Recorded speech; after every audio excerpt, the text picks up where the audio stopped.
The world is finite, resources are scarce, things are bad and will be worse, but we have to survive. For that, food is needed. Children, we are going to see that food chain. Today's our topic is food chain. Welcome back to the class. Today's our topic is food chain. Let us see what is food chain. A food chain is a process of who eats whom. A food chain shows how each living organism gets its food. Food chains are diagrams that represent feeding relationships. Food chains describe transfer of energy from one organism to another. Food chain begins with plant. Now, let us construct a garden food chain. How beautifully the children are enjoying there in the garden. Let us construct a garden food chain.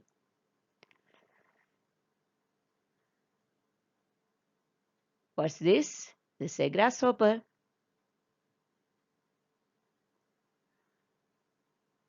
A grasshopper is sitting there in the grass and eating the grass, and slowly a bird has come there and grasshopper is eaten by bird. This is a food chain.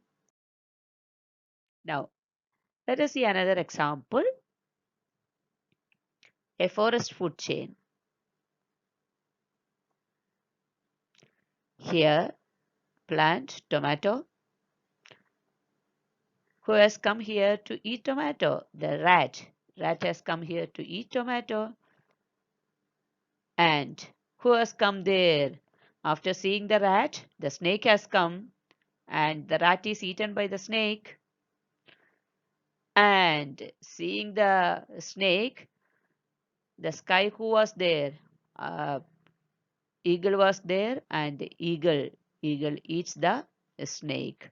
So what's the food chain here?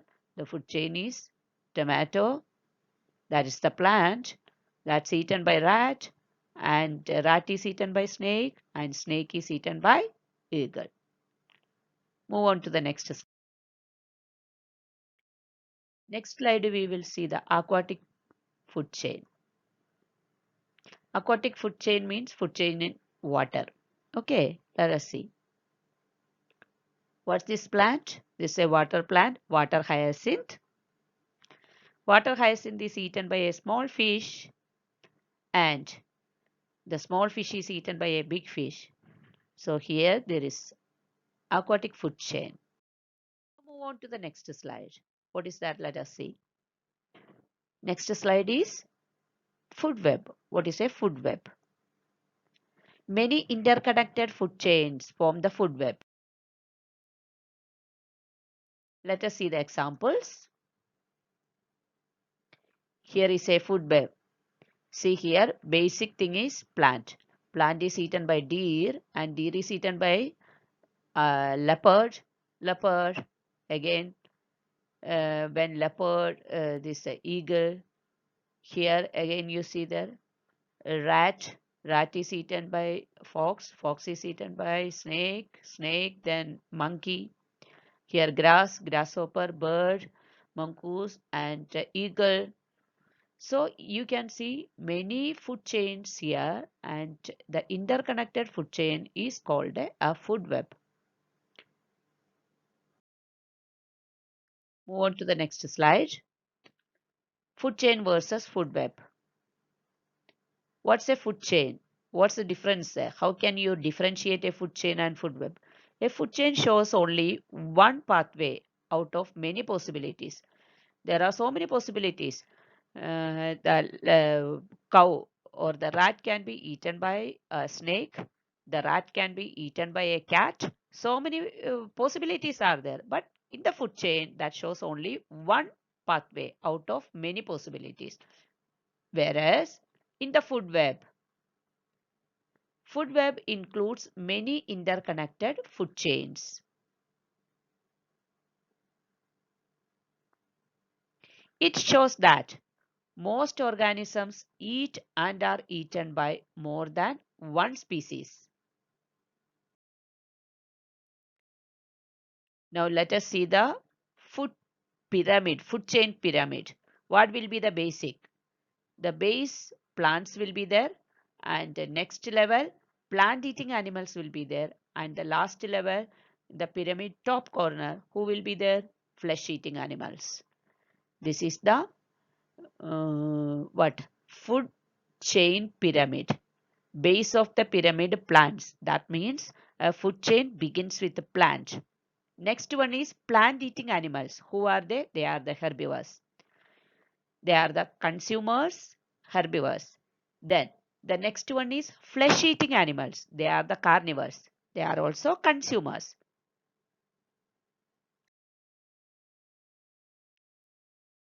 In the food chain, if the number of goats decrease, what will be the result? You just tell me. Here there is a food chain, plant, goat and land.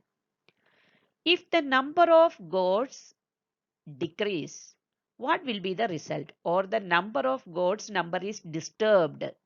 What will happen?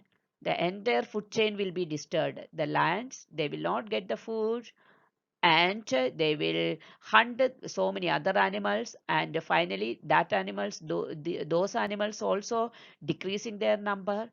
So the entire food chain will be disturbed. Okay. So one should not disturb the food chain. If you disturb any member there in the food chain, the entire food chain will be disturbed, the food web will be disturbed, and that affect the ecosystem, environment. Understand?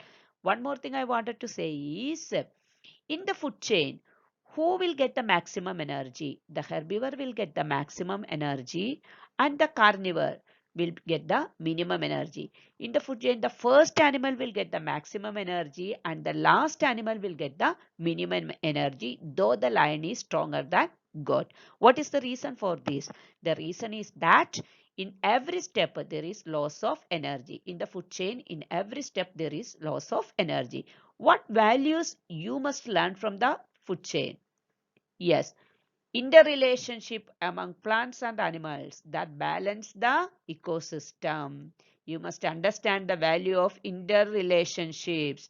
And the next one is, through food chain, sun's energy is being transferred to all the organisms. Through food chain, sun's energy is being transferred to all the organisms. So, if these plants are not there, we cannot get the sun's energy. Human beings cannot survive. All animals cannot survive. So we must stop deforestation, and we must learn values from the nature and interrelationships from the nature. Okay, children?